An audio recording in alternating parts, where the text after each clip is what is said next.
What's up, everybody? We are back. Episode 2, season 14 of the Real Housewives of ATL. You probably hear my fish tank in the background, so I hope you all can actually hear me. Let's see. Let's gonna get this thing started.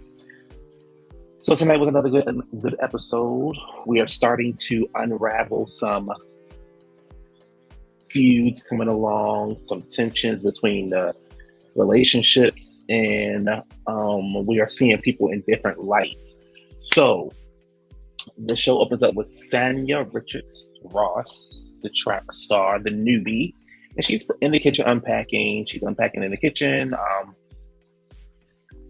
She's in there with her sister. She's in there with her mother, and we learned that 9 people live in her house: her husband, her child, her mother, her father, her sister. I think she said that was her sister's boyfriend or her husband or fiance or something like that. And their 2 kids. Her sister is her hairstylist, and her mom still manages her. So the goal is for them to be in there for a year. The sister and the husband or boyfriend and their 2 kids, along with the father and the mother, to be in the house for a year so they can get adjusted to Atlanta, so they eventually can go and get their own spot.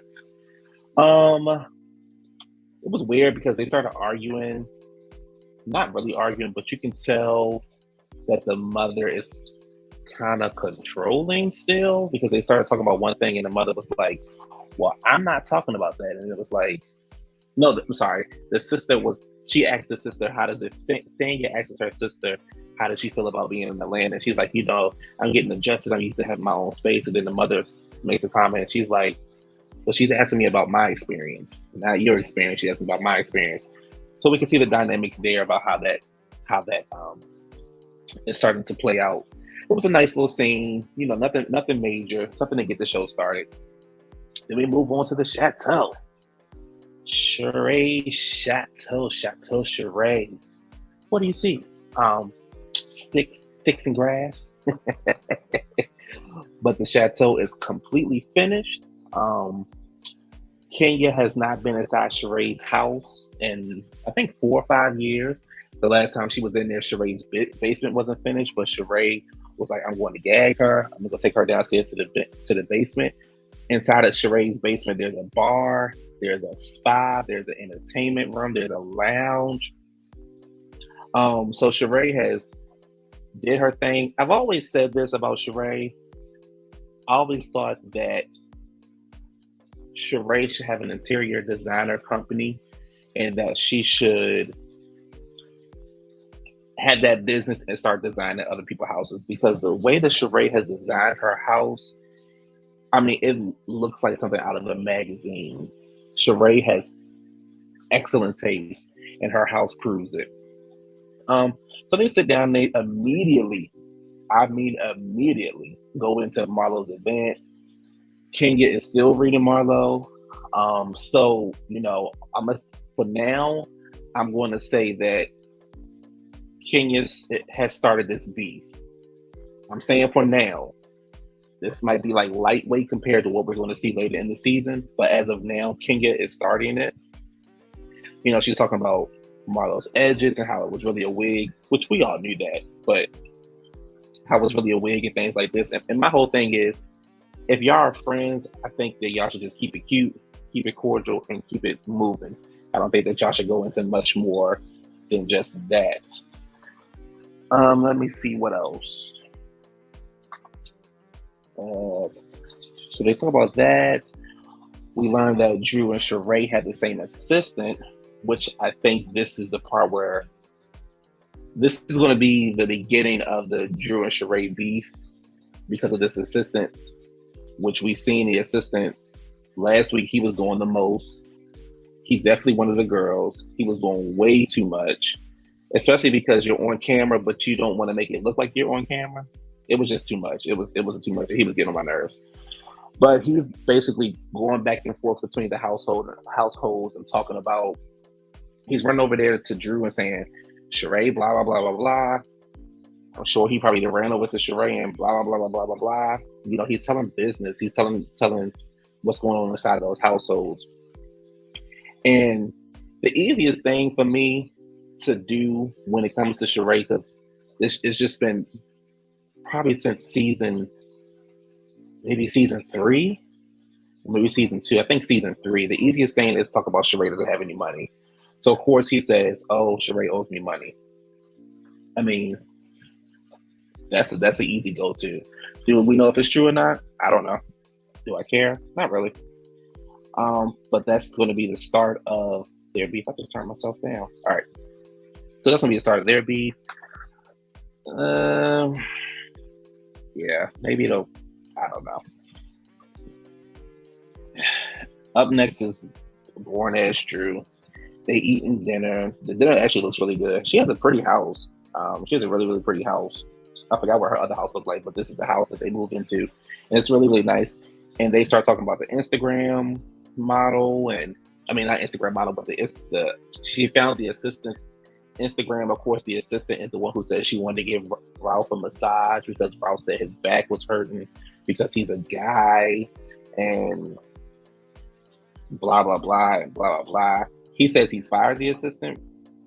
Even though he fired her, he still communicates with her. So of course Drew feels some kind of way about that. He's like, she's 50, and everybody's like, what does that have to do with anything? Like, just because you're 50, what does that mean? Like, he's 38, she's 50.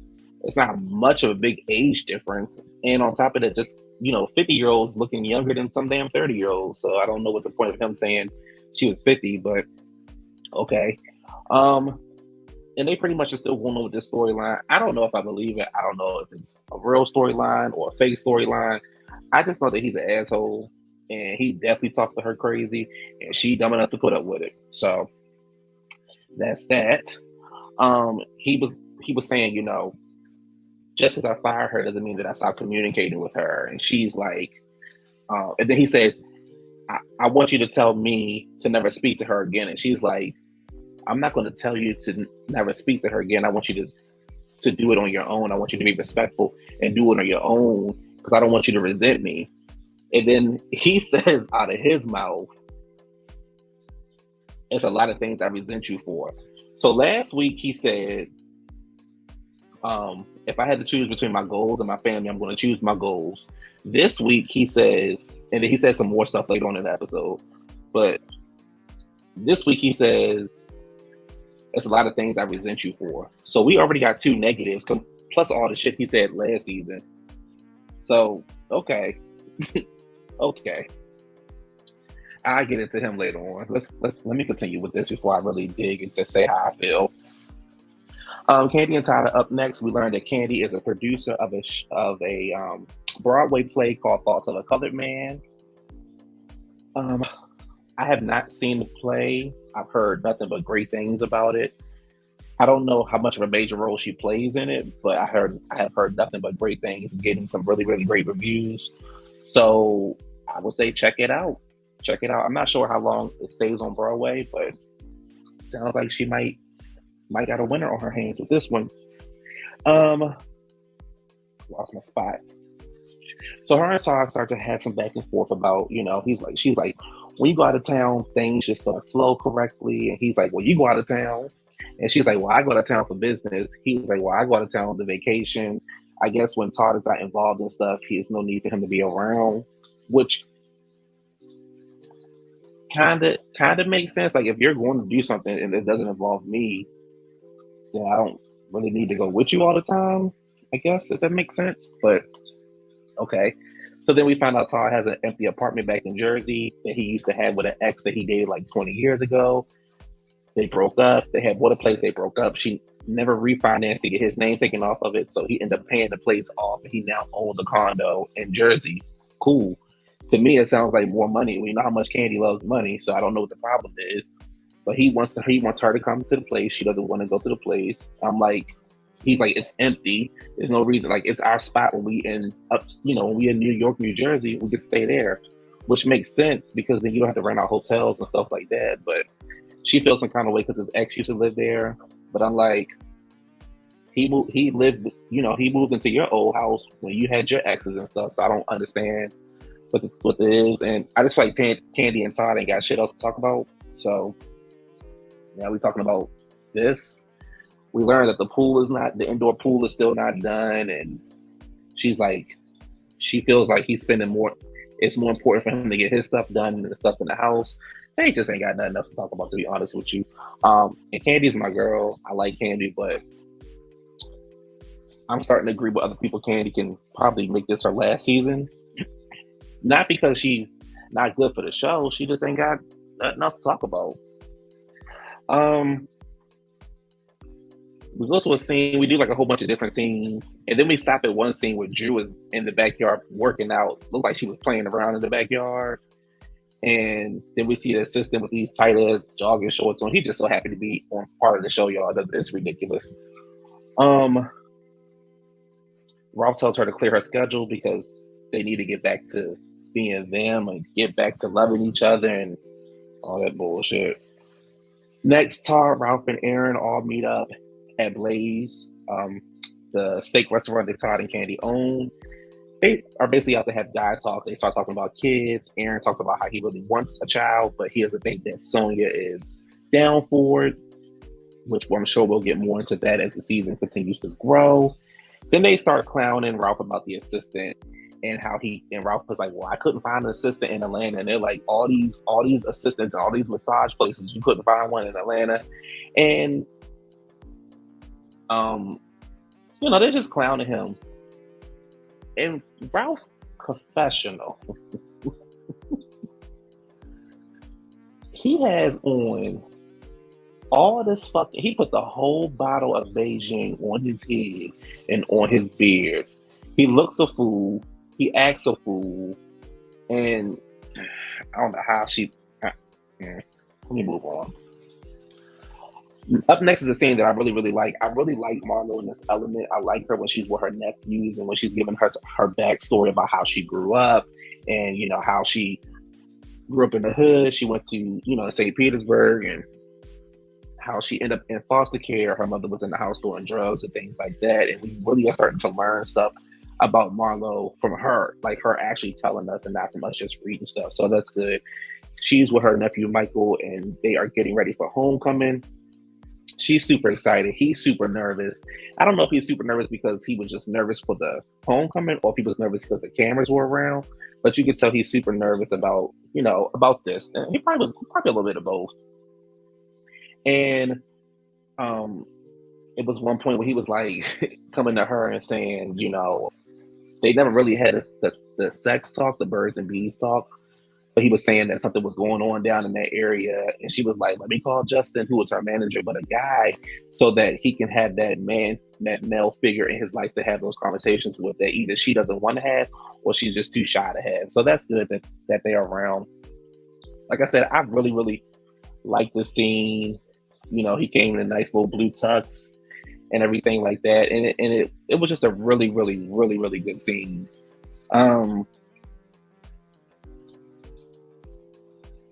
I skipped the whole scene, but it's okay. I missed the scene about Marlo and Kandi meeting up and Kandi and Marlo pretty much saying how she wish she had some help from her friends. And she was, I guess we're starting to see a little bit of unraveling with Kandi and Marlo also, because Marlo's like, you don't invite me for family night. And Kandi's like, well, you don't invite me to your house either. So they pretty much have never been to each other's houses. So that's weird because they've known each other longer than the show's been on TV. But whatever. So, let's get on down to the nitty gritty. We moving on to Drew and this reject Beyonce outfit she done found from somewhere. She's off for dinner, and she has another assistant. Drew has 3 assistants. So the last assistant is Brandon. He picks Drew up. She has people flying in from so she said that people flew in from out of town to do her hair, her makeup, and get her outfit together. And when I tell you, I don't know how to deal with them this season. So anyway, so she gets to the place. She meets Ralph. The inside of his tailoring something, and she's like, "Why are we here?" But outside on the rooftop, he set up a really, really nice dinner for her. Roses everywhere, and stuff like that. And he's pretty much saying, I know I've been an asshole lately. And he wants to be the best him, the best father, the best husband that he can be. And, Drew said, when you do things like this, it makes me feel important. And I just want to make sure that we continue to have these highs and not continue to have these lows. Soon as she said that, everything went left. His face turned different. He started to get a little attitude with him. And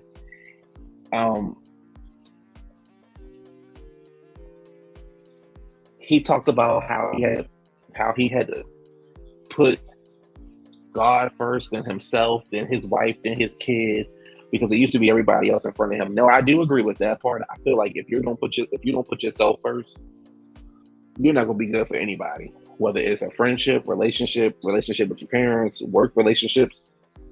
If you're not taking care of yourself, you're just not gonna be good for anybody. So I do agree with him on that part. And that's probably the only thing I'm going to agree with him on. So he talked about that. She felt a little way about it, but I'm like, you got to see, if he's not putting himself first, then he's just not going to be any good. So she had to get over that part. So then he starts talking about, let's just enjoy the night and let's leave everything else for the marriage counselor. Drew says, this shows me that we can make it. And then he gets an attitude behind it, and like, she wants to go grab his hand, and he moved his hand out of the way, and she's like, well, he's like, I want to make an appointment for Dr. Ken with you so that you can learn how to talk to men. And then she was like, I'm going to make an appointment with Dr. Ken so you can learn how to talk to women. And then he said some stuff that Dr. Ken says about Drew. He said, I forgot what he said, but then she comes right back and says, well, Dr. Ken says you're a maniac. So, and then he catches an attitude. So I'm confused. You can say, Dr. Ken said X, Y, and Z about me, but I can't say what Dr. Ken said about you without you getting an attitude. So then all of a sudden he's like, well, Dr. Ken doesn't know what he's talking about. Dr. Ken, I'm not a maniac. I'm successful. Look up the definition of a maniac. I'm not the maniac. I have degrees all on the wall. And they start having this back and forth. The shit was stupid. It gets quiet. She starts to cry. He says tonight was not the night to try to fix anything. Doing stuff for you is not the move, and I just won't do it anymore. He gets upset. He walks off. She's sitting at the table by herself. The scene is over with, and I don't understand how she continues to put up with this and look like a fool on national TV, on syndicated television, and he's okay with it. She seems to be okay with it. First, his ass went to Tampa for 3 days. You ain't hear from him. Then he didn't want to go to marriage counselor. Then at one point, y'all was crying. He was crying to a marriage counselor. He tapped you on your shoulder, and then he moved his hand like, oh, okay, that was enough affection for that. And then we move into this with the assistant. Wanted to give him a massage. He don't think nothing's wrong with it. He expired her, which we probably didn't. But then he's still communicating with her. And then you don't know how to talk to men. He's successful because he has degrees on the wall. It's dumb. It's dumb. He dumb. She dumb. The whole situation is dumb. And it ain't no motherfucking way in hell you will keep having me on TV embarrassing my ass like that. It just ain't. It ain't gonna happen. It ain't gonna work. I've been to send those goddamn papers, and I'll be on that show by myself, single, because it is no way in hell. It is no way in hell. He crazy. He look crazy as shit with that Beijing in his head, that Beijing on his beard. He is definitely a maniac. He's definitely crazy. I don't give a fuck how many degrees you got sitting on the wall. You are crazy, and you will always be crazy. So next week, we start to see the unraveling of the feud between Drew and Shereé. I'm more interested in that. I don't give a fuck about them no more, because I don't know if it's real or if it's fake. I just know the situation is crazy as hell. And that's it. I'm out. Y'all have a good night. Enjoy the review. Thank you to everybody who has subscribed to the channel. We are at 200 subscribers. I will see you all actually this week for Real Housewives of Beverly Hills. And then I'll see you all again on Saturday for Love and Marriage DC. I'll see you all on Sunday. And then I'll see you all I forgot what Basketball Wives come on. But also Weekend Sessions will be back at the end of the month. So I'm out. Everybody enjoy your night. Peace.